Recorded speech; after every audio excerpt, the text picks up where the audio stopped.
Alhamdulillah. Alhamdulillahirabbil alamin. Asyhadu an la ilaha illallah al-malikul haqqul mubin. Wa asyhadu anna sayyidina Muhammadan abduhu wa rasuluhu as-sadiqul wa'dil amin. Allahumma shalli wa sallim wa barik ala sayyidina Muhammadin wa ala alihi wa ashabihi ajma'in, amma ba'd.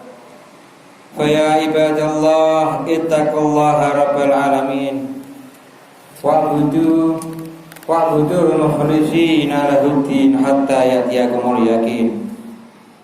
Yawma la yanfa'u malun wala banun illa man atallaha biqalbin salim. Hadirin sholat Jumat yang dimuliakan Allah Subhanahu wa taala. Marilah majlis ini kita isi dengan pujian-pujian kehadirat Allah Subhanahu wa taala sebagai rasa syukur kita atas karunia yang begitu besar yang diberikan Allah Subhanahu wa taala kepada kita. Terutama karunia besar yang diberikan Allah Subhanahu wa taala kepada seorang hamba, kepada seorang manusia, yaitu karunia iman dan Islam. Barang siapa diberi karunia iman dan Islam, maka seketika itu juga dia telah menjadi orang yang semulia-mulianya manusia. Iman dan Islam adalah tanda bahwa Allah Subhanahu wa taala cinta kepada seorang hamba. Iman dan Islam adalah tanda bahwa seorang hamba akan menjadi raja-raja di surga Allah Subhanahu wa taala. Hadirin sholat Jumat yang dimuliakan Allah Subhanahu wa taala, apabila ada iman dan Islam dalam hati seseorang, maka apapun yang terjadi akan menjadi baik bagi dia. Kalau kaya, baik. Dengan kaya dia akan tambah amalannya.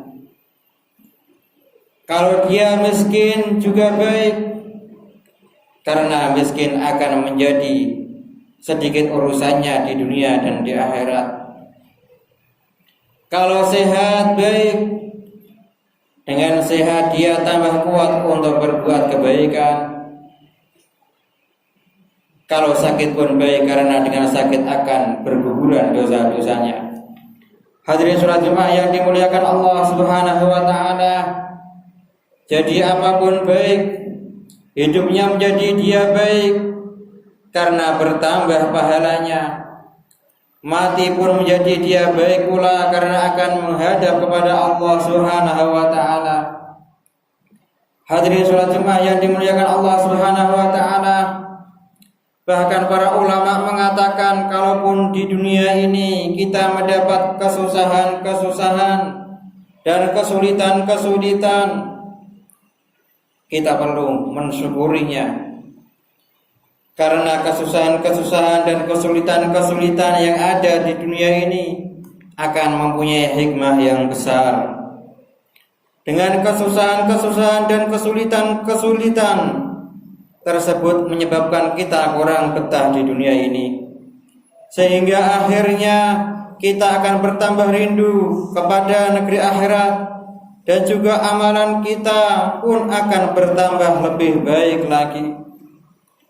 Dengan kesusahan-kesusahan dan kesulitan-kesulitan, Allah Subhanahu wa taala akan mengampuni dosa-dosa kita.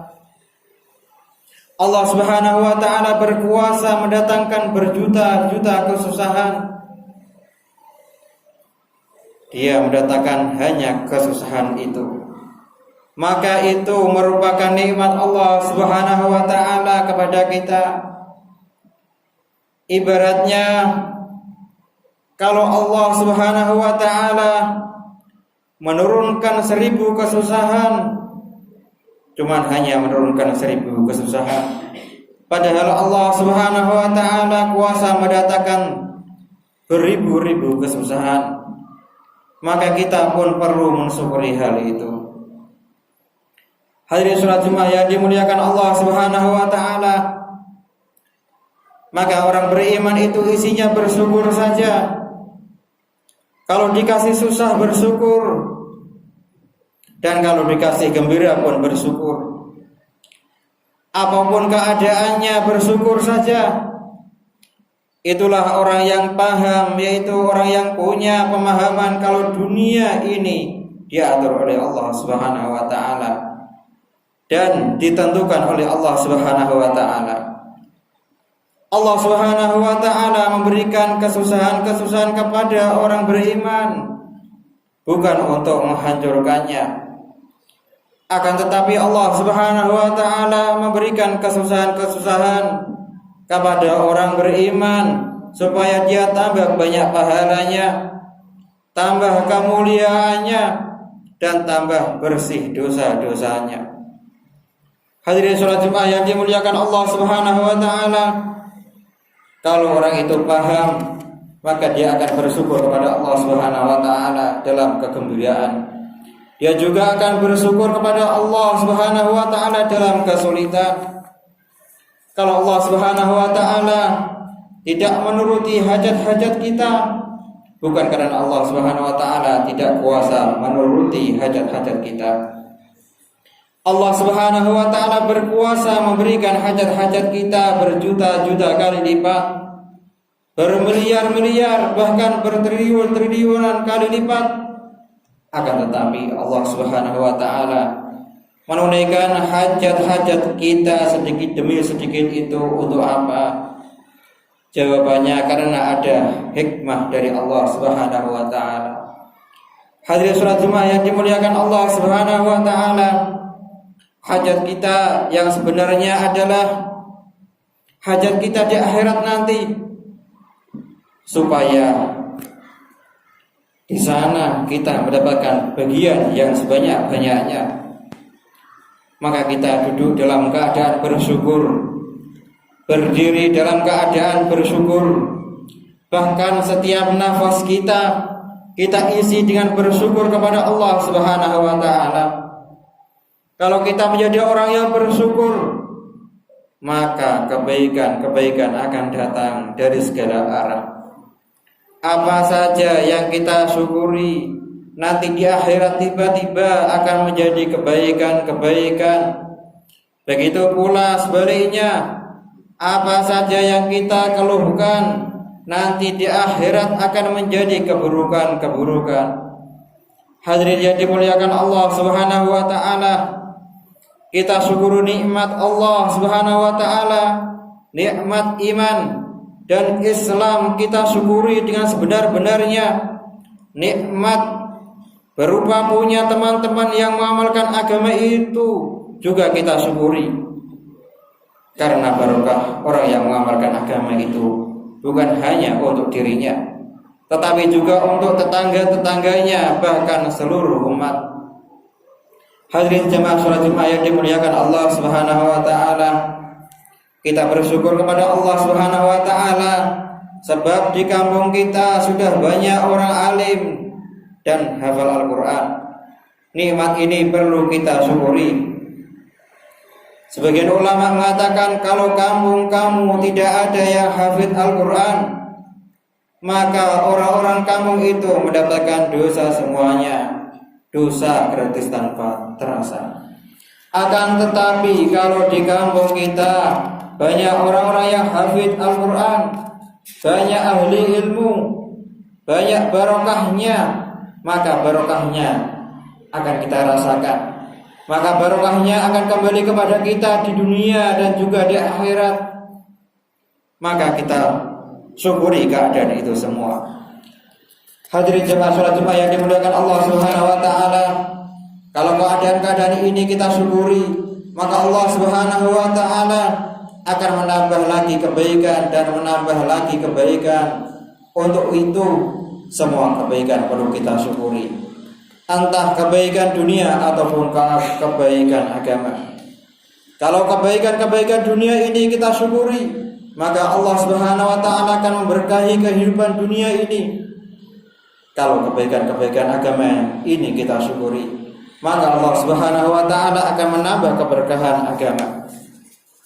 Hadirin salat Jumat yang dimuliakan Allah Subhanahu wa taala, apa saja kita syukuri. Contohnya ketika kita ke masjid. Ketika kita ke masjid, yang kita pikirkan bukan hanya ke masjid, tetapi bagaimana ke masjid dengan syukur, sholat dengan syukur, rukuk dengan syukur, sujud dengan syukur. Sekali sujud apabila diterima oleh Allah Subhanahu wa taala itu lebih mahal daripada dunia dan segala isinya. Membaca Al-Quran dengan syukur, berjumpa dengan orang Islam dengan syukur, berjabat tangan dengan orang Islam dengan syukur. Karena setiap berjabat tangan dengan orang Islam akan menggugurkan dosa-dosa dan akan mengabulkan doa-doa. Hadirin salat Jumat yang dimuliakan Allah Subhanahu wa taala, kita bisa bernafas dengan satu nafas harus bersyukur. Karena nafasnya orang yang beriman itu mahal. Satu nafas yang digunakan untuk taat kepada Allah Subhanahu wa taala, hasilnya akan kita lihat selama-lamanya, berjuta-juta tahun yang akan datang. Maka semua nafas kita ini kita syukuri. Kedipan mata kita ini kita syukuri. Dengungan telinga kita syukuri. Aliran darah kita syukuri.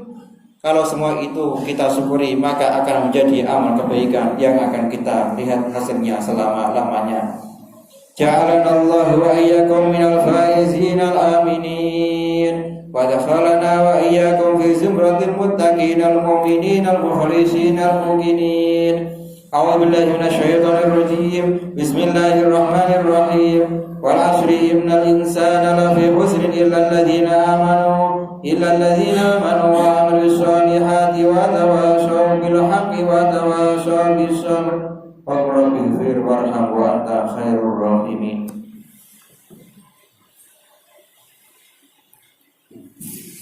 Allahumma shalli ala sayyidina wa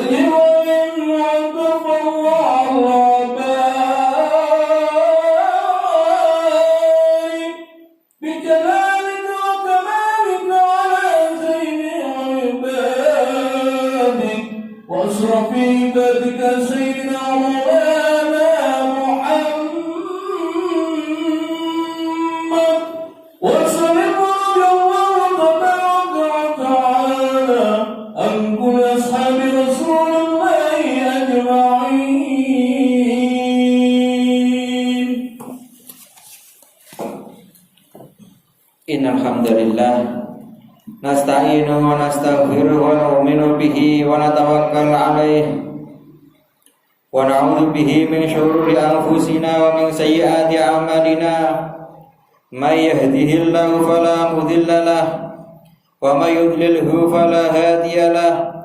Asyhadu an la ilaha illallah wahdahu la syarika lahu wa asyhadu anna sayyidina wa maulana Muhammadan abduhu wa rasuluh. Allahumma shalli wa sallim wa barik ala sayyidina Muhammadin wa ala alihi wa ashabihi wa tabi'ina lahum ila yaumil qiyamah. Amma ba'd. Fa ya ibadallah, ittaqullaha haqqa tuqatih wa la tamutunna illa wa antum muslimun. Wa alamu annakum qadimuna ila Allahi fatanzur nafsum ma qaddamat lighad. Wattaqullaha innallaha khabirum bima ta'malun. Wa anibu ila rabbikum waslimu lahu min qabli an ya'tiyakumul 'adzabu thumma la tunsarun.